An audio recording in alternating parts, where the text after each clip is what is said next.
We are thrilled to have another great guest, and we'll introduce Jimmy here in a second. But as we get started, and for those of you who are unfamiliar with I4CP and our business model, what drives us is really identifying the people practices that impact high performance, and our business model and all the research that we deliver is premised on what separates high from low performing organizations based on 4 key business outcomes: revenue growth, market share, profitability, and customer satisfaction over a 5-year period. The biggest thing that we want to do, in addition to calling out that high performance research, is then interview organizations like Takeda, like we're going to do with Jimmy, and really hear some of the things that are happening behind the scenes and under the hood that really help bring that research to life. It's no wonder that as we think about the I4CP member network, we have grown over 30% year over year for the last 5 years, which we're so pleased about how organizations have adapted and wanting to continue to engage. But it's not any one industry or size and shape of organization. It's really organizations focused on how do we drive HR to think through a business lens. This series will continue next year. We are going to do a weekly series that will again rotate through various functions. So you'll see a TA one next year, and we want to make sure that everyone knows that that will continue on Thursdays throughout 2023. It's always my pleasure that I am joined by Lori Likens. So great to see you, Lori. Thanks for calling in from Pittsburgh this time. I have to get it right through my head that you have moved from New York to Pittsburgh. So great to see you. From the shores of the Allegheny River. Hi, everybody.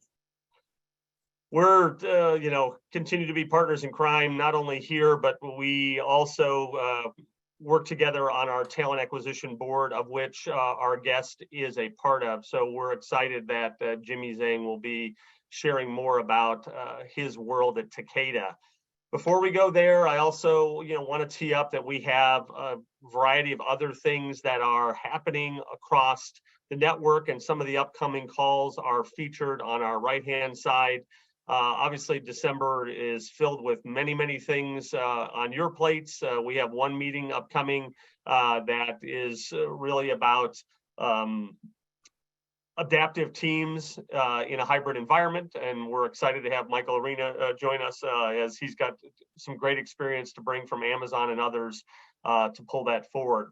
I also want to share that one of the hot topics of this year, and really out of our cultural renovation work, is how do we think differently about our listening strategies? And we've pulled together a fantastic white paper and some tools related to that for our member organizations. So if you have not seen it, please go and take advantage of that.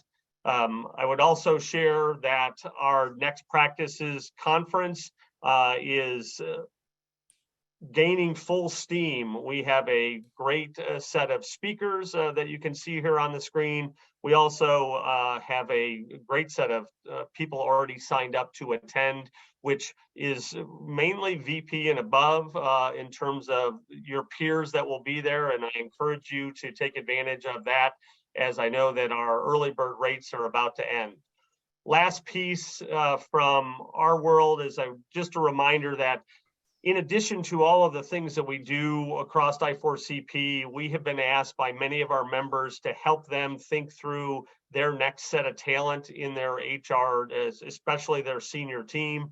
We've got a unique lens at which we look at those profiles, and would love to share more when the opportunity arises. With that, Lori, I'd love to turn it over to you to introduce Jimmy.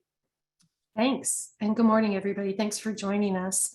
So as Mark mentioned, Jimmy sits on our talent acquisition board, which is how we twisted his arm to be our guest today. Just a few tidbits about Takeda, and Jimmy will get into it in a more detailed way, but just an overview if you're not familiar with Takeda. They're the largest pharmaceutical company in Asia and among the top 20 worldwide. And they employ around 55,000 people, and they're operating in around 80 countries. Their work primarily is focused on oncology, cancer treatments, rare diseases, plasma therapies, and vaccines. What I find really fascinating beyond that about Takeda is that they're in their third century of operation. They're over 240 years old. They were founded in Osaka, Japan in 1781. So, we talk a lot in our culture research about, building on the foundation of the legacy of your organizations and what really makes them great. And this is just a fascinating story to me. So the thing that is their North Star, and Jimmy will talk more about this, is just that this company has developed, in a state of continuous transition, led by ethics, a strong commitment to the highest ethical standards, and a really strong sense of mission. So I'm really looking forward to what Jimmy is going to share with us today about his work leading their global refresh of employer brand. And just a few things about Jimmy, because he's probably not going to toot his own horn. He is the VP of Global Talent Acquisition at Takeda. Before joining Takeda, he was the head of people strategy and analytics at Vertex Pharmaceuticals, where he built a really agile, award-winning, I believe, successful people analytics function. And he's also been in various leadership roles at Biogen and Thermo Fisher Scientific. The other thing is that Jimmy holds not one, but 3 advanced degrees. He's an MS in information technology and an MBA from Bentley University, and then an MS in business analytics from NYU Stern. So very accomplished gentleman, and we're really thrilled to have Jimmy join us today. So Jimmy, hello, welcome. Great. Thank you so much, Lori and Mark. We're thrilled to have you. Absolutely. That was a thank you for that introduction, by the way. So Lori actually did a really good job introducing Takeda as a company, and I figure I'll go in a little bit more about me a little bit, because I think my background is actually non-traditional, right? So essentially, I would say talent acquisition at Takeda is my first rotation into the space, but I have been actually in the HR space for a while. So currently, so reintroducing myself, my name is Jimmy Zhang. So I head up global talent acquisition at Takeda.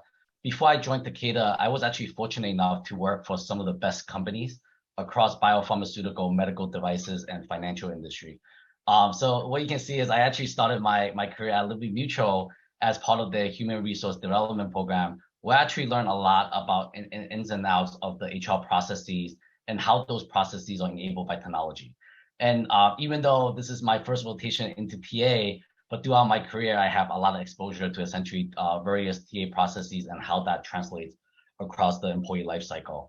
And what you can see is from that point on, I actually moved over to Thermo Fisher Scientific, and I was able to bring my knowledge to help lead the companies through the HR transformation across, basically across the globe. And I actually, from that time, I saw the company grow from 27,000 to over 70,000, and I believe right now they're around 110,000. So it's good to see that your former companies continue to thrive as well. And then I transitioned over to Biogen as head of employee digital experience. And my scope was quickly expanded to cover people operations and learning services. So by that time, I actually started to understand how the power of data and how much value we can actually bring to the organization if we can actually elevate the capability around analytics. So, and Biogen was actually gracious enough to provide me with an opportunity to build out people analytics function. And I was able to introduce advanced analytics like turnover prediction model. How do we actually create the first workforce planning process? And then move over to Vertex actually, which offered me a great opportunity to actually continue to advance the people analytics practice, while actually transitioning my thinking from more of an operational thinker to more strategy to be able to actually help the company anticipate the future.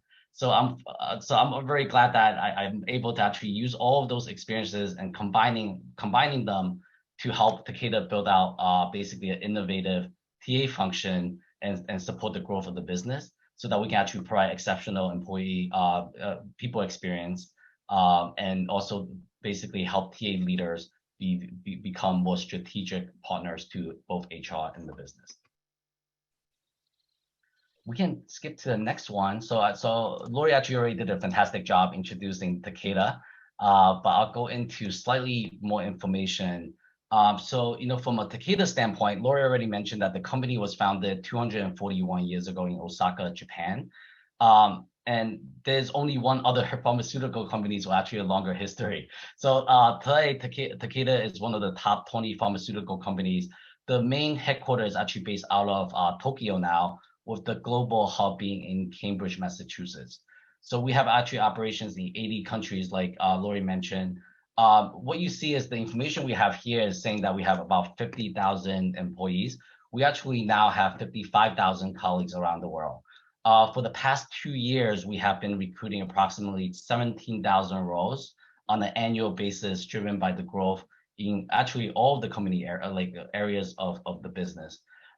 Based on that tremendous growth, we need to obviously, similar to all of you, we continue to optimize our TA model in terms of people, process, and technology. But we are focusing in on building 2 new capabilities, and in 2 different areas. And some of the questions that we're trying to address includes how do we actually increase the quality and quantity of the talent pool and amplify the Takeda brand. And the second question that we're trying to address is how can we better understand the market through external sensing to become more proactive. So, one of the areas that we are going to talk about is actually more on the employer brand side. So I'll pause there to essentially maybe Lori and Mark, we can have a discussion before jumping in.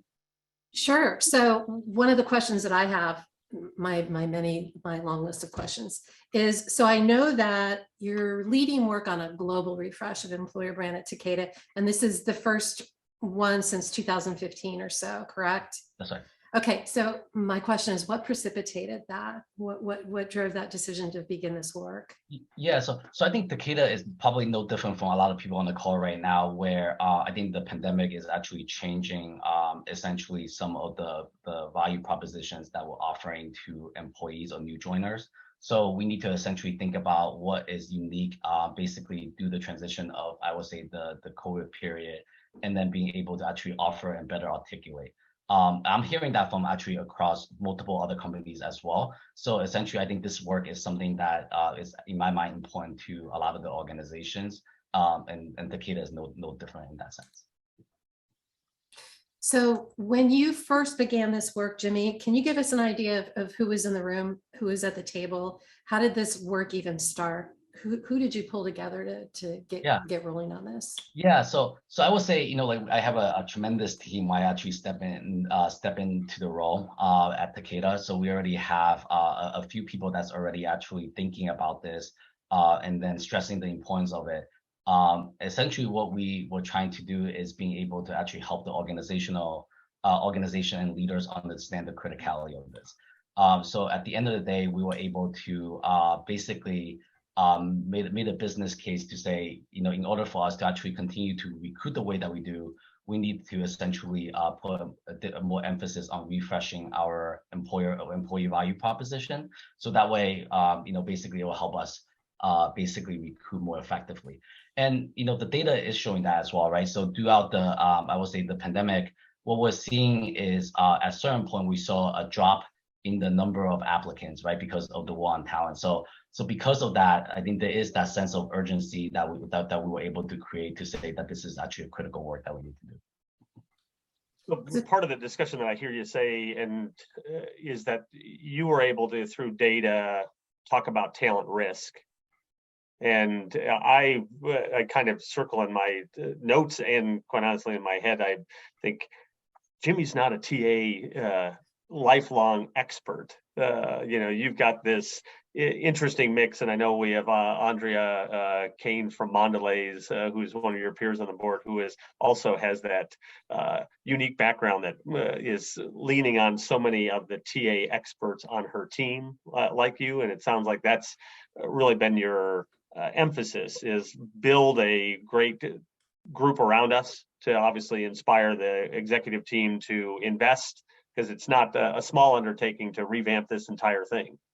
So yeah, that's completely right. I think one of the things that I think I bring to the table is basically taking a data-led approach in terms of TA, because we have great examples and great stories, Now the question is, there's also a lot of priorities to focus on.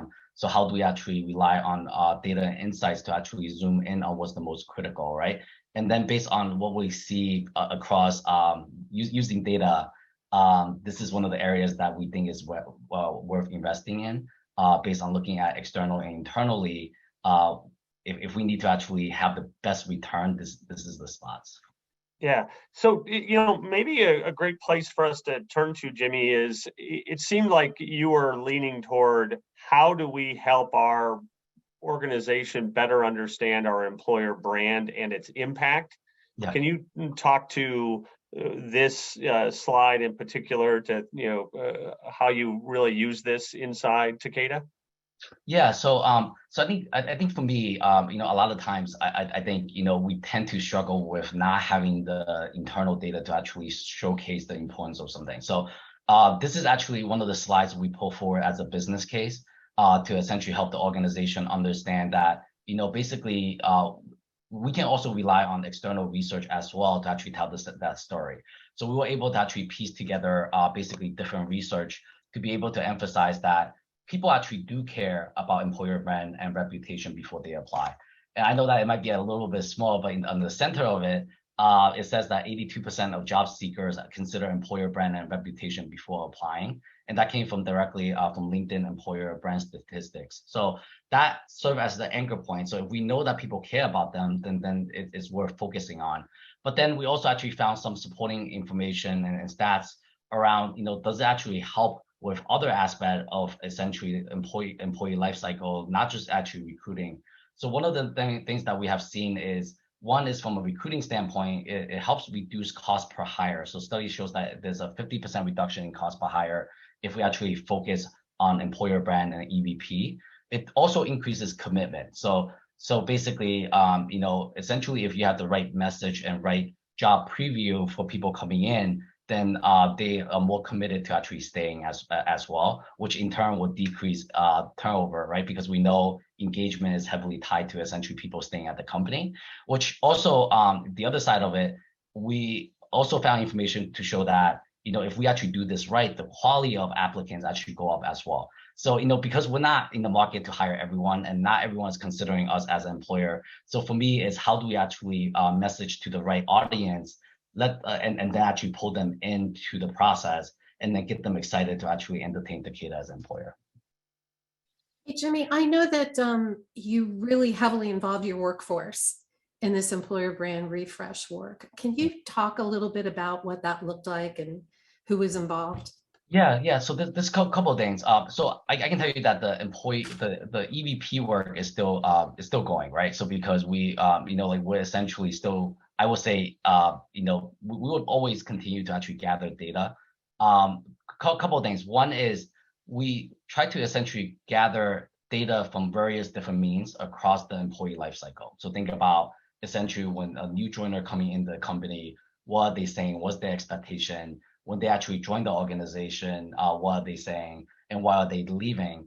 And then also overlay that with a survey actually that's coming out soon from our standpoint is we are essentially going to survey about 10,000 internal employees and trying to understand why did they join Takeda in the first place, what's helping them stay, and what would actually make them leave. So based on that, then we can actually provide more of a, again, going back to the realistic job preview. So when people come in, they have the right expectation versus essentially expecting one thing, but when they come into an organization, they experience something else. So I would say the difference between the way that we're doing it, we're really trying to actually use data to inform how we are going to essentially amplify marketing externally. We had a question in the chat about your usage of external benchmarking data. Yeah. Have you been doing that? We have been doing actually a lot of that.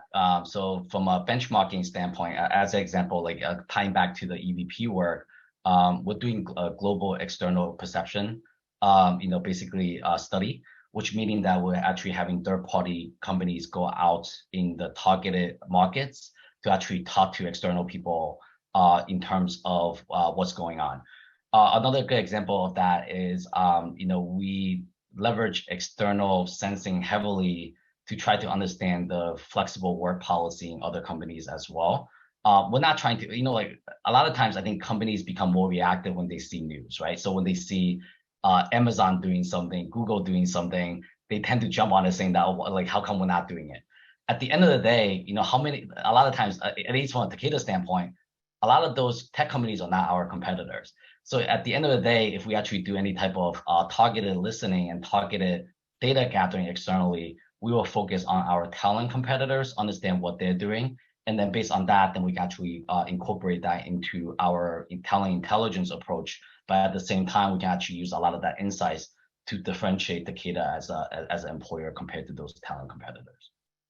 So, Jimmy, I love the term talent competitors because I think the world has shifted. You have so many organizations who knee-jerk to our industry and say, well, wait a minute, we're competing for pharma talent. And I can hear you in my head, which is weird that I keep referring to things in my head, Jimmy. But it's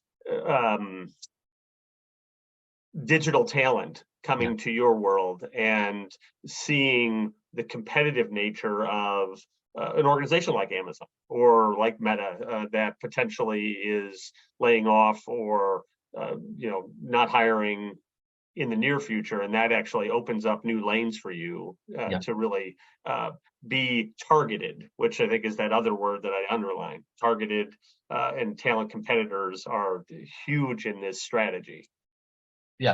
Yeah. So Mark, you're absolutely right. So for example, and I'll share a little bit later about this one. So one of the aspirations for us is to become more tech forward company, right?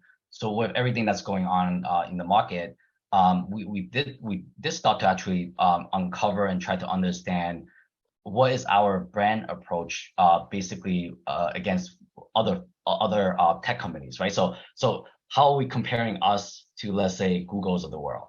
And at the end of the day, obviously we are in a very different industry, but it doesn't mean that the talent that we're still actually asking for the same talent, right? So there's a lot of work that's going on right now to essentially merge the two together to understand essentially, can we realistically actually compete in the tech side as well? But that's why I think for me, giving people realistic job preview, giving them a purpose. So, for example, if they actually join the pharmaceutical side, they're not selling ads anymore. They're essentially saving lives. So how do we actually message it to them differently? Because we'll never be able to provide the advanced technology that the tech side already have, right? But we can actually provide them with a value and the purpose and the mission to attract them in a different way. And they know that they're coming in to actually build something innovative instead of actually working in the industry that's already matured.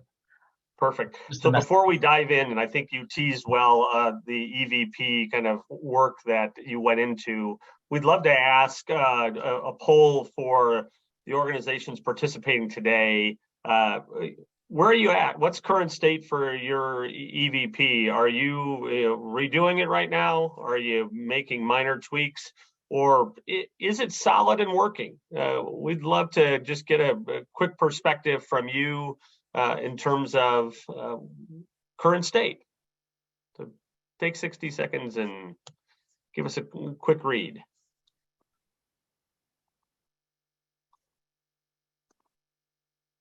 I'll even answer it on my side. I know what your answer is, Jimmy. So it's.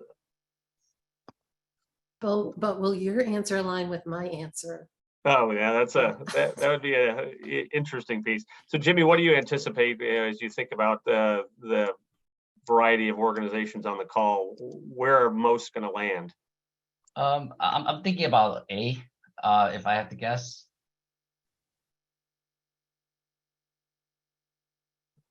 Nice, look at you. The great comment from Savannah. We need an option asking working to get one. As in working to create one in the first place. Yeah, good point. I like that thought process that is definitely expressed there, that really we're supposed to be purposeful about that. I think that's a interesting piece. Well, thank you very much for giving us some quick insight in terms of where you're at, and we'd love to at some point hear some of the folks say, here's the solid and working examples that are happening, but we'll save that for a moment. Jimmy, why don't we dive into some of the framework that you have laid out in terms of your EVP approach? Yeah, great. Thank you, Mark. Yeah, I think that poll actually translates really well into this slide, because hopefully this will give you a little bit of idea on how we're approaching essentially our EVP refresh work. One of the things that we're quickly trying to do, I know it's a very small thing, but I think it's actually critical, is we want to actually, as a company, move away from using the term employee value proposition, because by using value proposition, it's already very transactional, right? But instead, I actually like the term better from an employer brand relationship standpoint, because we really need to look at this as more of a two-way thing, basically as a relationship that we're trying to actually cultivate between essentially, I would say, basically employees, candidates, and also the company. And it's beyond just compensation, benefits, and perks that I have listed here. So, what we want to do is we want to essentially move away from just focusing on those, but really zoom in on commitments. So what you can see is on the right-hand side, you see 4 areas that we really want to go a lot deeper. And again, all of those are underpinned by leveraging data as much as possible. So the first starting point is really around credible. So what we want is, what commitments can we make that would not change? So based on a lot of the data that we have gathered internally, it's clear actually from a Takeda standpoint, people actually who's at Takeda understand how our work impacts patients, and that our decisions are aligned with our values. And our values is basically Takedaism. And then we have a decision-making model, which I think is actually unique to Takeda, which is what we consider as PTRB, which is patient, trust, reputation, then the business, in that order.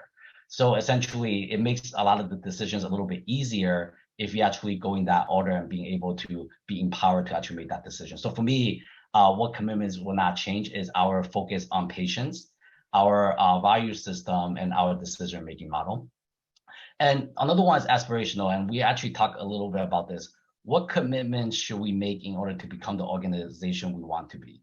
And a good example of that is Takeda's desire to focus on data, digital, and technology, and become a tech-forward company in the biopharmaceutical space. It doesn't mean that we're going out and promoting that we have the best of the best. It's more saying that, hey, we have the aspiration to get there, and we're willing to make that investment, and we want actually people to come in and go on that journey with us, versus essentially giving them a false preview of what they should be expecting.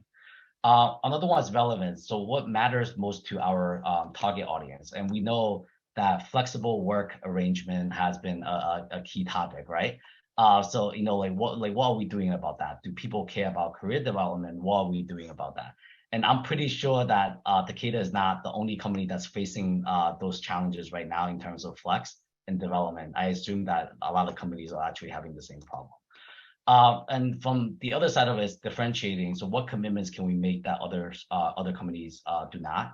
And in the biopharmaceutical space, as people know, that there's a lot of risk involved with it. At the end of the day, one of the things that Lori actually highlighted well is Takeda's been around for 241 years. It will continue to be around. So we have that stability to be able to essentially, basically create something that is longer term. So we always focus on building something that's sustainable versus essentially basically do it fast, right? So essentially we have that time and space because of the company history. And overlaying that, everything I talk about, some people might actually say, oh, we're focusing on the same thing as well. And I agree with that. And I think that is actually one side of essentially the equation is the commitment piece of it. But I think what is actually very critical in this is also we need to overlay commitments with confidence. So once you actually make those statements, how confident are people to actually trust that statement, right? So the equation becomes commitment and confidence. And then once you overlay that and looking at the 4 here, I think you should be able to essentially diagnose basically what's going on, and then be able to essentially create a great amplification and marketing around it. Nicole makes an interesting comment in the chat that organizations, especially the business side, seems to confuse the brand from a marketing standpoint and saying, isn't that sufficient enough comparative to the talent brand that needs to be connected to it? Did you have similar challenges in this work with the folks at Takeda? Yeah, no, we do. We actually have confusions within TA too, right? When we first started the work. So I think a lot of people also confuse employer brand and recruitment marketing. So that's another way. So and this enterprise brand and also employer brand. So we have to actually do a lot of I would say education around that to help people understand the differences actually across, so that we can actually start to align more holistically. So we do have our enterprise brand. And we are trying to essentially build out from an employer branding standpoint, but I think they have to work hand in hand. I actually don't know if we can actually completely decouple them, because I actually feel that they should actually partner very heavily to actually advance together. So I don't have the right answer, but I feel No, like Jimmy, I think it's an interesting comment, and it's probably been 6 or 7 years, and maybe longer than that, that Toyota shared with us, and Nikki in particular gave us a great example of how their employer brand, or actually brand marketing, was not at all connected to their talent brand physically on their website. People shopping for cars and realize that, man, the people that are passionate about their business, want to know things about it, likely are also attracted to and would love the possibilities of working there. And they spent a significant amount of time bridging that gap, which I think is very interesting. It seems like then you also had to dial in pretty specifically into kind of the, how do we double click into this and really think about the candidate and employee experience as key deliberate components of this work? Yeah, no, exactly. So I think the comment before was, basically everything that we do is underpinned by data, right? So essentially, if we're actually going to do something, if we're going to change it, then we need to actually understand that this is truly an issue. So in order to do that, we need to essentially understand, I would say, the candidate experience and how does that translate into employee experience. And we need to understand what's aligned and what's misaligned, right? So with that understanding, then essentially when you go out to the market, then you can understand essentially how to actually message. So a couple of things that we've been talking about, one thing is, if we actually look at external data, candidate data and employee data, one of the key alignments that we're seeing is basically job seekers actually do view Takeda as a leader in the industry. And individuals are really attracted by Takeda's mission, purpose, culture, and the potential for development.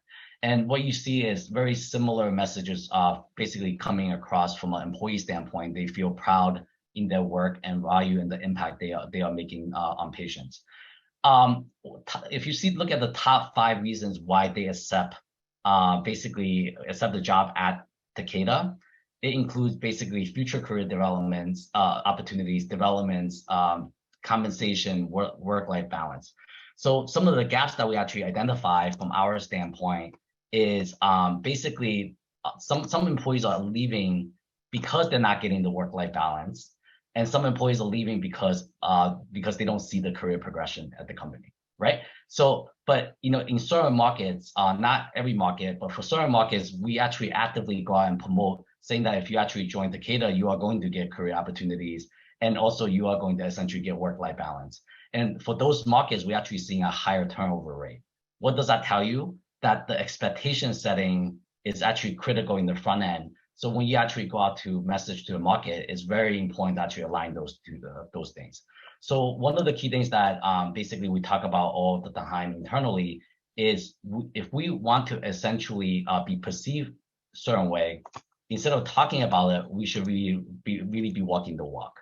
So what does that mean? If people complain about career development, so how do we actually provide visibility and transparency into career pathing at Takeda if that's one of the complaints? How do we actually increase manager capability to support employee development if that's actually important to the message? And how do we actually provide candidates with a realistic job preview expectation around work-life balance? So if we think flexibility is the way to go, then we should essentially promote that.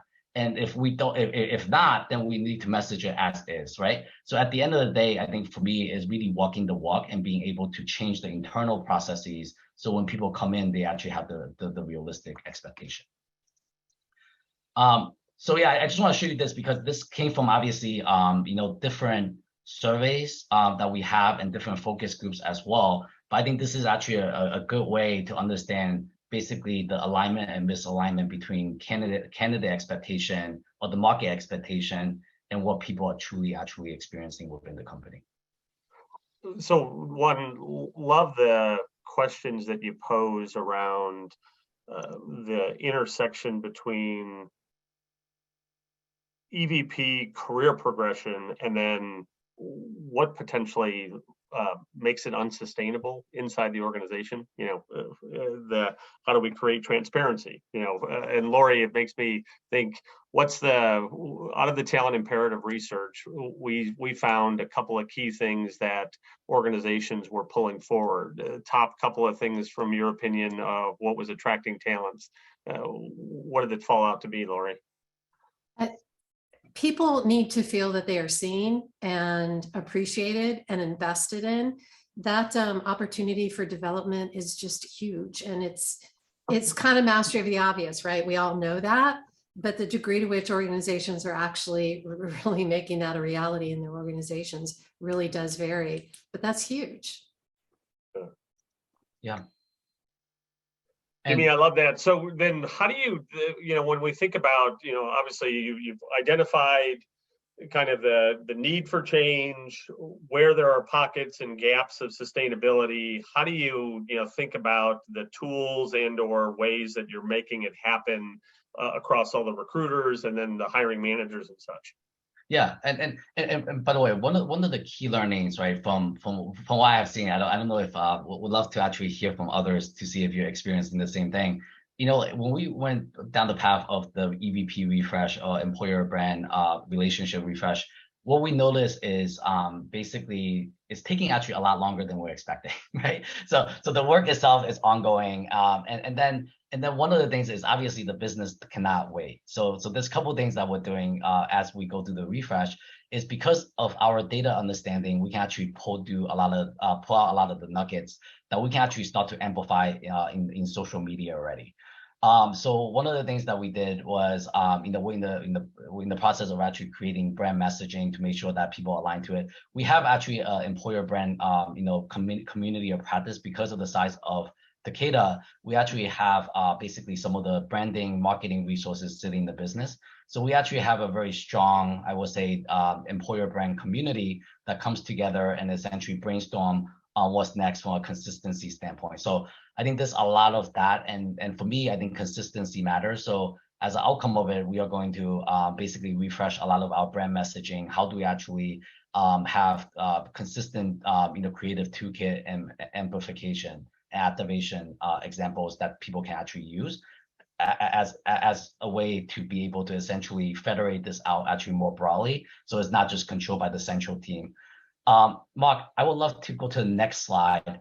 So when we talked a little bit about essentially like how are we actually activating the market right away. So what we have done is basically taking a lot of the content that's coming out of the analytics that we're finding. We actually already started to amplify the marketplace in terms of LinkedIn and so on, so that we can actually give people more basically examples of the company, basically our value system, and what are some of the individual stories that we can actually highlight externally. And through all of that, we actually have been seeing amazing success in terms of actually increasing our average applicants per requisition. And as I mentioned actually earlier on, that was actually one of the key challenges that we were able, that we actually promoted in terms of the business case, is we don't actually have a healthy pipeline of applicants coming in at one point to be able to essentially make the right selection. So with this, I'm happy to report, actually, we can go to the next slide as well, Mark. So I'm happy to report that through essentially various different methods, we actually try to, basically use different campaigns, different programmatics on trying to essentially increase the number of applicants per requisition. I'm happy to report that, we essentially on that trajectory of increase. What you can see is at the end of that projection line is actually 20 applicants per requisition. I'm happy to tell you that actually we achieved that number actually in November. So we're actually already there. So now we're essentially struggling to say, maybe we should now pivot to focus on better understanding the quality of talent coming in, because we're not necessarily here to drive volume, because I think 20 is basically where we should stop. And now the question is, how do we actually refine the process from quantity over to quality? But we're seeing amazing success in terms of how we're messaging externally and how we're actually pulling through candidates, so that we can have a healthy pipeline from a I would say reactive recruitment standpoint. So Jimmy, I am really hoping that we will have time for you to talk a little bit about storytelling, your values ambassadors, which I think is fascinating. I know that you already shared this set of values that Takeda talks about, but just to repeat it, it's in this order. These are your company values: patience, trust, reputation, and business coming in fourth. And then you have this group of employees who are values ambassadors, and there's a great deal of individual storytelling. Can you talk a little bit more about that? Because I think that's something that not everybody's doing, but it's a great idea. Yeah. So for me, I think at least from our standpoint, our starting point is a bit better, because we already have a very strong, I would say, value system, and that's actually very mature because of the 241 year of history. Right. One interesting fact is it has been evolving, obviously, within those 240 years, but I think the actual messaging has not changed. So it's actually very similar. So it's being built on over time. And we already have actually a strong network of values ambassadors. The last time I counted, I think we're close to about 1,500. So essentially, those are the people that basically serve as custodians of our values.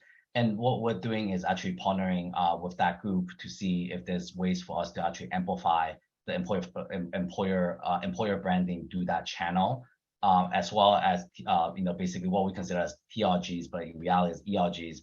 So essentially leveraging what we already have in the company to be able to basically pull through some of these pieces. So we have a question in the chat. Well, we have several questions in the chat. How integrated is your EVP team to talent acquisition and analytics?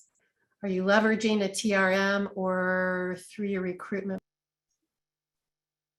Yeah, so we use so for that question, so the EVP team, our employer brand team, basically report directly to me, and then basically talent analytics is one of the capabilities that we deem to be actually very important in building out. I think the question is, how are we probably combining people analytics and the talent acquisition side, right? So I think from a Takeda standpoint, we actually see talent intelligence as more of a TA external activation portion of it. And then the EVP team is actually helping with that. But I do see that there is potential synergies in the future. In terms of recruitment marketing firms, we actually use a portfolio of them. We have not been able to find one that can do everything. The one that was actually the initial strategy is to consolidate as much as possible. But what we notice is actually each of the agencies are coming with actually different skill set. So I think the challenge is actually getting them to work nicely in the sandbox together. And that's basically what we're trying to focus on.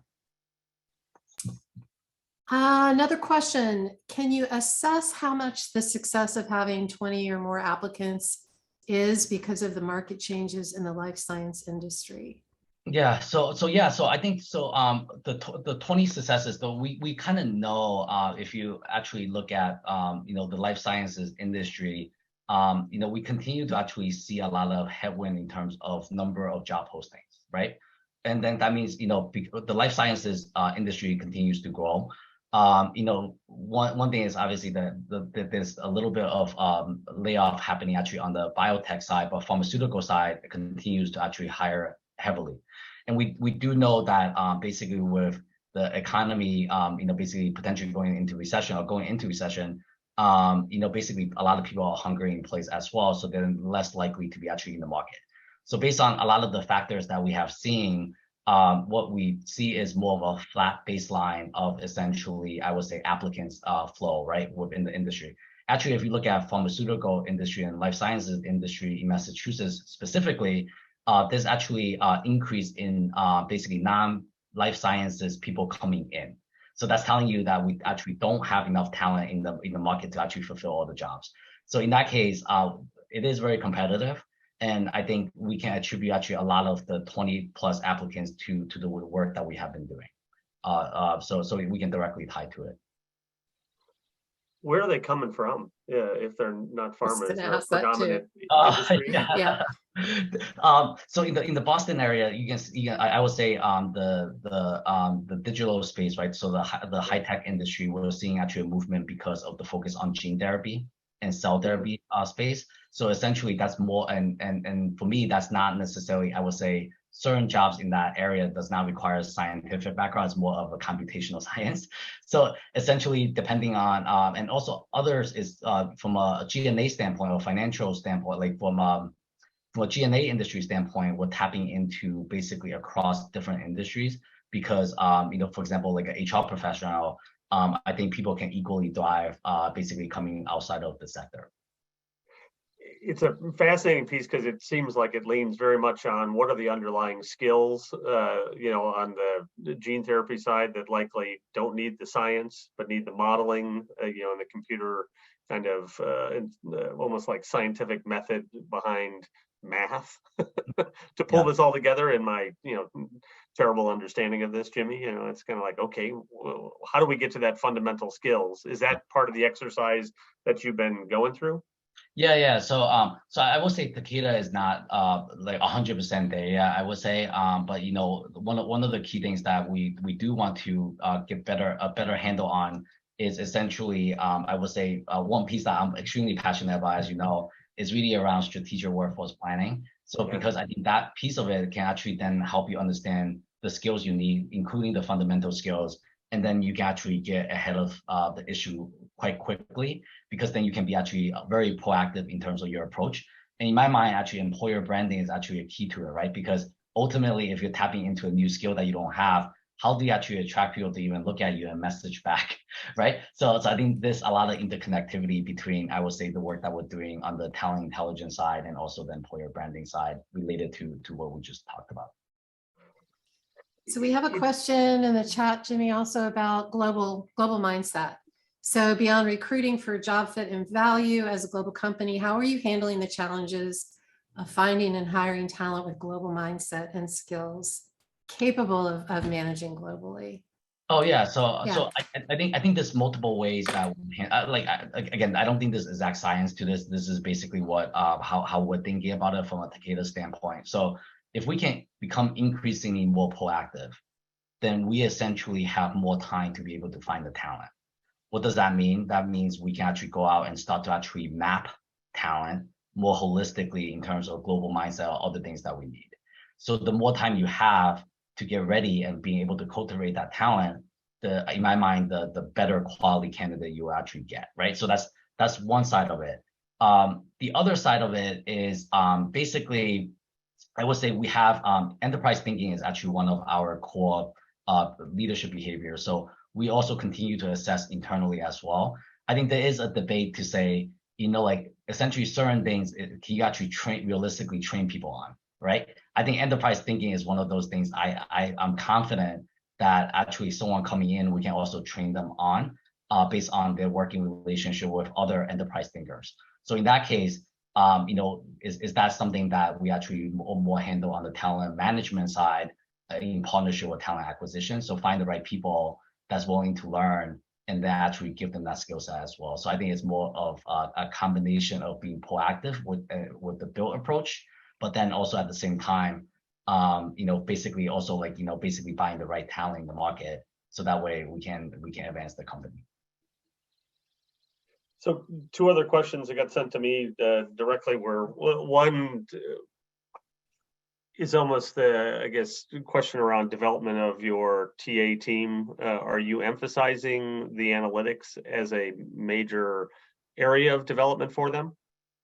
Yeah, so that is right. So I think from our standpoint, I think we see analytics actually in two different ways, right? One is so when I started with the organization, one of the things that we see from a data standpoint is managers are telling us that they want actually recruiting partners that can actually come with a better to give them a better understanding of the market, a better understanding of the talent pool, instead of basically just taking the job description, posting it, and hope for the best, right? That's basically what we're hearing. Yeah. So that's one way of us trying to essentially basically elevate the TA organization, is trying to essentially have them potentially lead, in my mind, with basically the market data, that intelligence piece. So that way we can actually be viewed as more of a strategic consultant. So when they go in, they say that I want to hire someone yesterday, you can tell them that actually it's not realistic based on the information that you have. So for me, that's one way in my mind that we're building up from a TA analytics standpoint. The other side is just basically more of a understanding of how are we actually adding value from a TA perspective. What's the ROI? Are we actually pulling in quality candidates? Because I think a lot of times, I think we focus from a TA organization standpoint, we focus on trying to get people in as fast as possible. But the question is, do we have a leaky bucket that's actually caused by the people that we hire, right? So I think for me, we have to actually be more holistic in not just looking at key metrics in the TA space, but how does that translate into people actually growing and actually staying at the company? Which is what you alluded to at the beginning, of those core stats when you're talking about commitment. And I think you also pointed to that while applicants, obviously on this slide, you've got to that number, now you're really diving in to the quality of hire component of that. Can you maybe illustrate a little bit of the quality of hire, how you approach it, or how you're thinking about it? I think it's how we're thinking about it, because I think it will require a little bit of effort to actually build out. So obviously there's a lot of advancement in terms of TA technology, right? So there's certain technology, I would say, that is actually getting pretty good at basically resume comparison against essentially job descriptions. So if we actually do this in person for every recruiter to look at every single resume coming in, I don't think it's sustainable. So we need a more automated way to be able to do this. So the question is, can we actually train or actually rely on an algorithm that can actually do a more holistic comparison of, let's say, someone's qualification and the job description and provide us with some type of score. And based on that score, what we're trying to do is actually optimize the score, right? If we actually trust the algorithm to produce great candidate at, let's say, A, B, C, D talent, if we say there's an increase in the number of A and B within our, top of the funnel, then that is actually a great way to measure essentially is our recruitment marketing, is our employer brand, is our amplification actually working. So that's my ideal way of actually building it out. Another way of building it out is this requires a little bit more effort. It's actually looking at how many people did we actually advance to the later stages of recruitment, and then trying to actually understand it that way.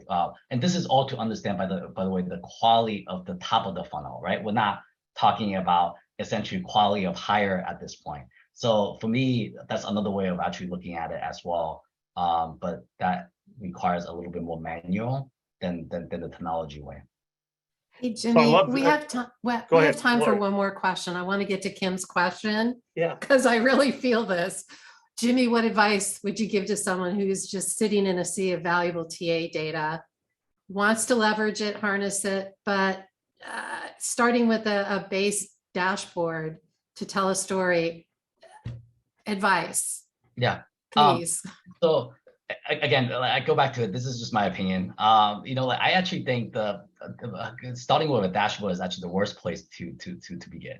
And the reason why is, because a lot of times when you actually start to look at data, we tend to actually go with more of the exploratory route, right? So what you want to do is basically you want someone who's probably very curious in trying to understand the sea of data that you have, and they actually go in and find the storyline, right? Based on what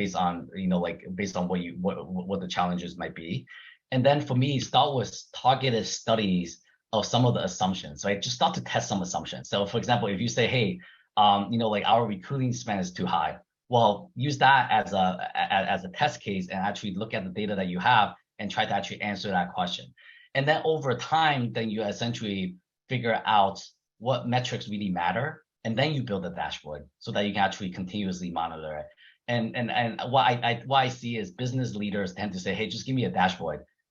There's no way that you are going to be able to consume 20 dashboards if you don't know your storyline. So start with essentially targeted questions, answer them, and then I think the dashboard will naturally come afterwards. Great advice. And as we like to say, just because you measure it doesn't mean you should, right? That's a great advice, Jimmy. Thanks. Kim, I hope that Yeah, I actually think that that headline of the dashboard is a trap is a heck of a one to kind of formulate, and it's almost too easy when you're asked or that question from a business leader, show me the dashboard, is an easy question to ask, harder to unpack, and you almost have to have the fortitude and the advice that says, hey, we're building upon these assumptions that we need to break first. So Jimmy, awesome counsel, and thank you so much. This has been a fast hour of I think thinking through how an organization is growing, how you're thinking potentially different about skills of the future, and using analytics to push that forward. We can't thank our members enough to dive into this at a detailed level, and obviously you're a great example of how that's playing out. Lori, any final words? Just Jimmy, thank you so much for your gracious, generous sharing of your expertise and your time. I know you're a really busy guy, so thank you so much. No, thank you so much for having me, and yeah, and thank you so much. And by the way, you can so here's my QR code. So if you want to connect with me, I would love to connect, and feel free to actually reach out if you have any questions. Well, Jimmy, again, we look forward to seeing you at our next TA board meeting.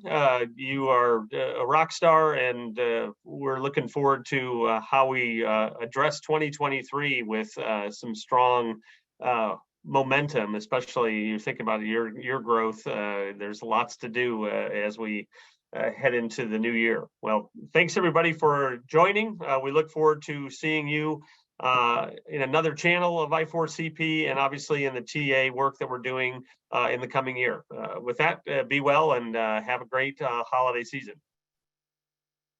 Thank you. Bye.